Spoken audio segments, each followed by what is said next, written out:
Before my father passed away just over a year ago, I had begun reading to him on a daily basis in the hospital. We tried lots of books, lots of authors, but until I hit upon one idea, the process never really clicked. I pulled out my Library of America 1,000-page compendium, James Thurber Writings and Drawings. And not only did he love it, but he suggested I read it to you on the air. It seemed a little unusual to me. I pointed out copyrights and such, but he said, "How many times have I ever suggested anything about your show?" "Fair enough," I said, and I gave it a try. The next day, there came an email from Mr. Thurber's literary estate, and I thought, that would be a bill. In fact, it wasn't. The fine people handling Mr. Thurber's writings were fans. So was James Thurber's daughter, Rosemary, and his granddaughter, and they were delighted to hear the stories on the air, to the point where Rosie gave me the authority to edit for time or taste anything her father wrote, which is kind of like being invited to come in and touch up a Picasso, or go from the waiting room to come in and finish up the operation for the surgeon. In any event, there followed nearly a year of Thurber stories every night on TV, and I'm delighted to say this will continue, first here on the web and then again later on TV. So let's resume with a story that was a little too long for television, originally published in Thurber's The Middle-Aged Man on the Flying Trapeze, The Luck of Jad Peters by James Thurber.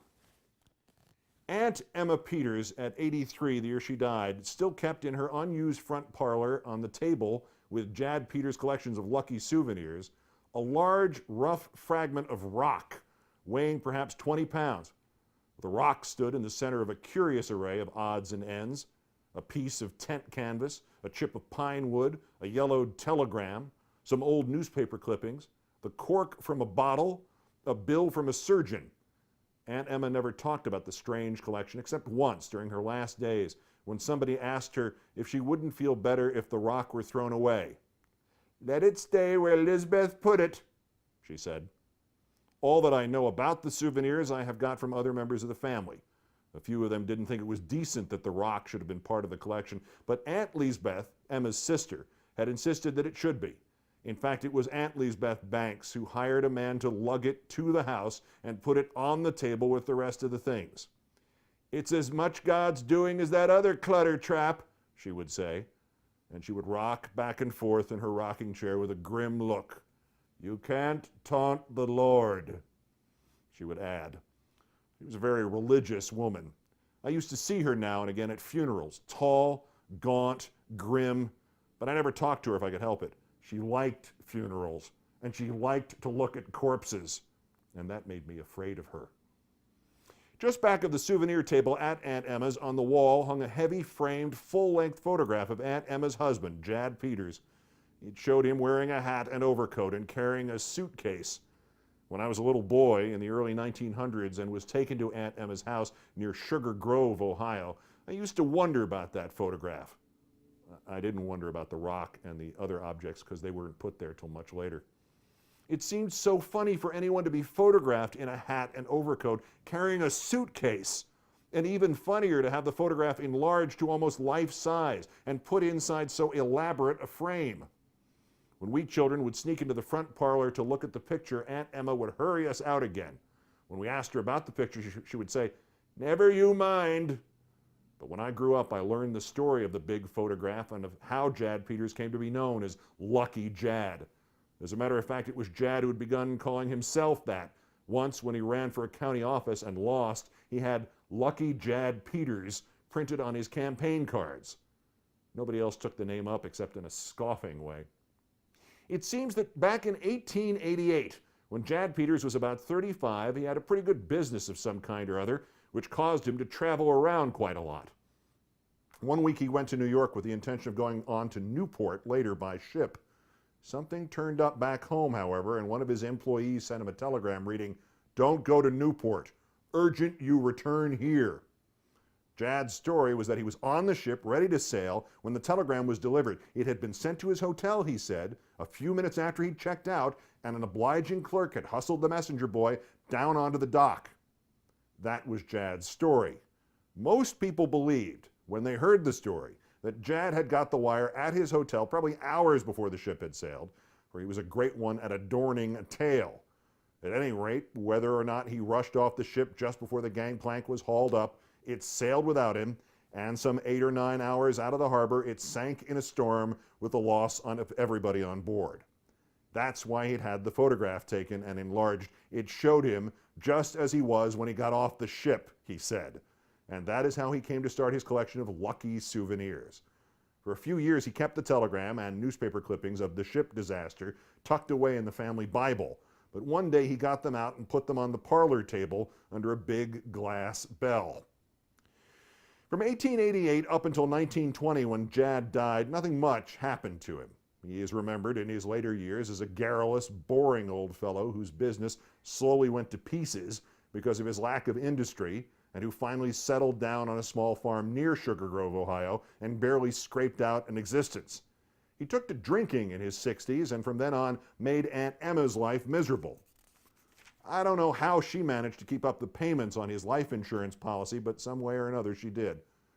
Some of her relatives said among themselves that it would be a blessing if Jad died in one of his frequent fits of nausea.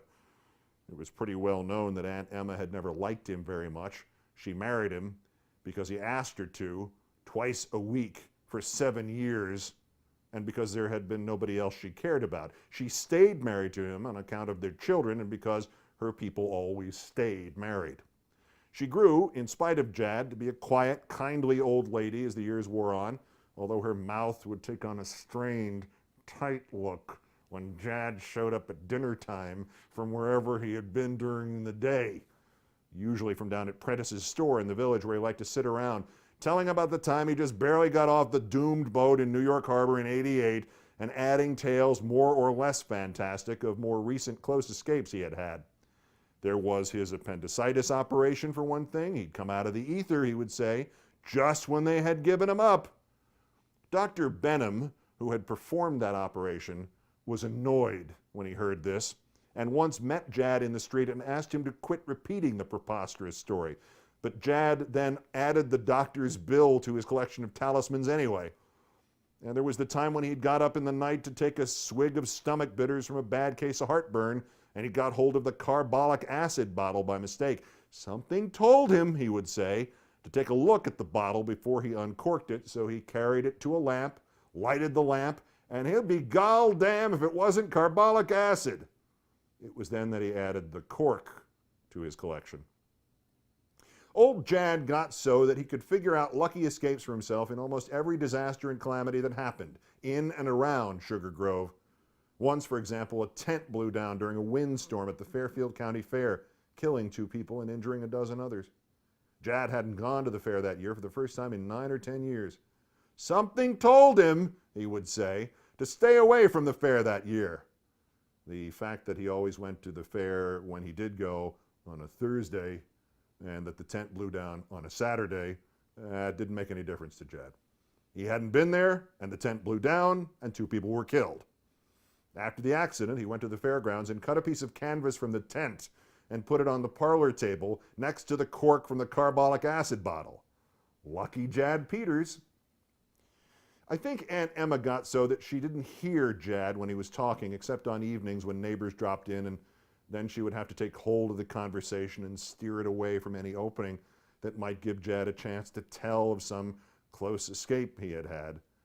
But he always got his licks in. He would bide his time, creaking back and forth in his chair, clicking his teeth, and not listening much to the talk about crops and begonias and the latest reports on the Spencer's feeble-minded child. And then, when there was a long pause, he would clear his throat and say that reminded him of the time he'd had a mind to go down to Pullen's lumber yard to fetch home a couple of 2x4s to shore up the chicken house. Well, sir, he had pottered around the house a little while and was about to set out for Pullen's when something told him not to go a step.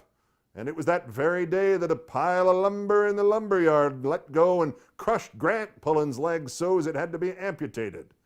Well, sir, he would say, but Aunt Emma would cut in on him at this point. Everybody's heard that old chestnut, she would say, with a forced little laugh, fanning herself in quick strokes with an old palm leaf fan.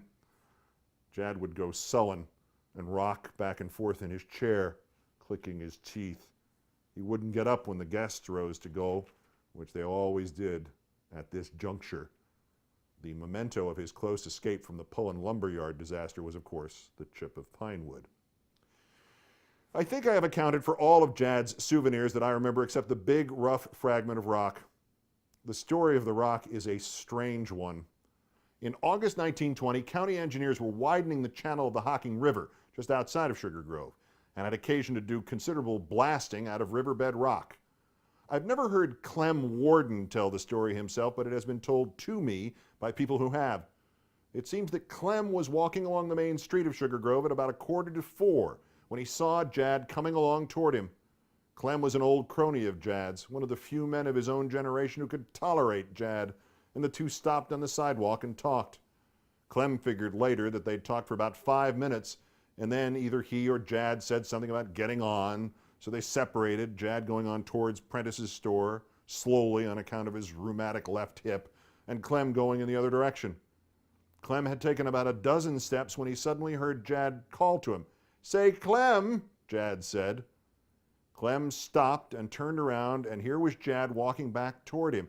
Jad had taken about 6 steps when suddenly he was flung up against the front of Matheny's harness store like a sack of salt, as Clem put it. By the time Clem could reach him, he was gone. He never knew what hit him, Clem said, and for quite a few minutes, nobody else knew what hit him either. Then somebody in the crowd that gathered found the big muddy rock lying in the road by the gutter. A particularly big shot of dynamite set off in the riverbed had hurtled the fragment through the air with terrific force. It had come flying over the 4-story Jackson building like a cannonball and had struck Jad Peters squarely in the chest. I suppose old Jad hadn't been in his grave 2 days before the boys at Prentice's quit shaking their heads solemnly over the accident and began making funny remarks about it. Cal Gregg's was the funniest. "Well, sir," said Cal, "I don't suppose none of us will ever know what it was now, but something must have told Jad to turn around." The Luck of Jad Peters by James Thurber. See you in late spring. Good night and good luck.